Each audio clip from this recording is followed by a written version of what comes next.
बीवी को शादी के चंद साल बाद ख्याल आया कि अगर वो अपने शौहर को छोड़कर चली जाए तो शौहर कैसा महसूस करेगा।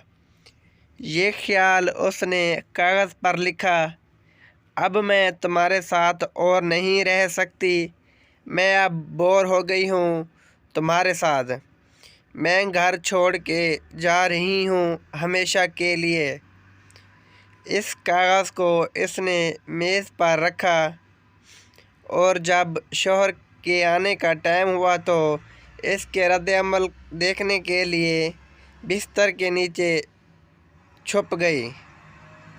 शौहर आया और इसने मेज़ पर रखा कागज़ पढ़ा।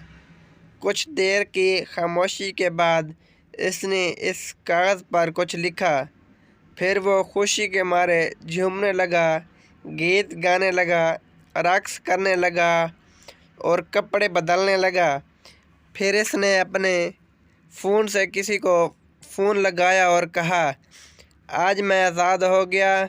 शायद मेरी बेवकूफ़ बीवी को समझ आ गया कि वो मेरे लायक ही नहीं थी, लिहाजा आज वो घर से हमेशा के लिए चली गई। इसलिए अब मैं आज़ाद हूँ और तुमसे मिलने के लिए मैं आ रहा हूँ। कपड़े बदल कर तुम भी तैयार हो के मेरे घर के सामने वाली पार्क में अभी आ जाओ। शौहर बाहर निकल गया। आंसू भरी आँखों से बीवी बिस्तर के नीचे से निकली और कांपते हुए हाथों से कागज़ पर लिखी लाइन पढ़ी, जिस पर लिखा था, बेड के नीचे से पाँव दिखाई दे रहे हैं बावली। पार्क के करीब वाली दुकान से ब्रेड लेके आ रहा हूँ, तब तक चाय बना लेना।